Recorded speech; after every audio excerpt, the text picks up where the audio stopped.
Tetapi kembali, jangan sampai kemenangan 9-0 ini terlena. Tanggal 12 juga Turkmenistan bukan tim yang bisa dianggap.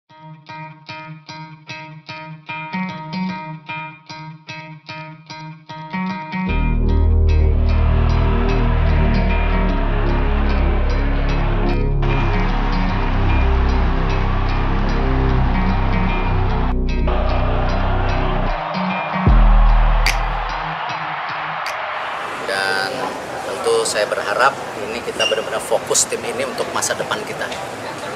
Karena kita berharap tentu kalau tanggal 12 kita bermain baik, kita masuk yang namanya kejuaraan U23 AFC di Qatar bulan April, sehingga itu merupakan babak kualifikasi Olimpiade.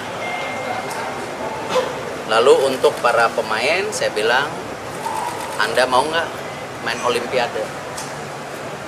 Tetapi kembali, jangan sampai kemenangan 9-0 ini terlena. Tanggal 12 juga Turkmenistan bukan tim yang bisa dianggap sebelah mata, mereka menang 4-0 waktu itu.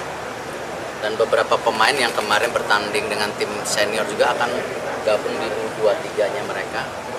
Jadi ayo fokus.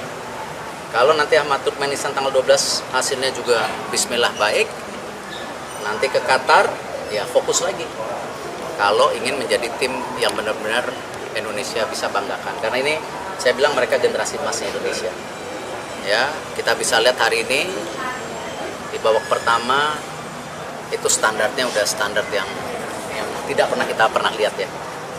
Di babak kedua ya masih bisa standarnya. Tapi kembali bisa nggak bermain seperti itu dengan tim-tim besar.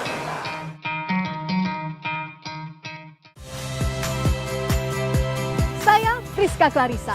Saksikan program-program Kompas TV melalui siaran digital, pay TV, dan media streaming lainnya. Kompas TV, independen, terpercaya.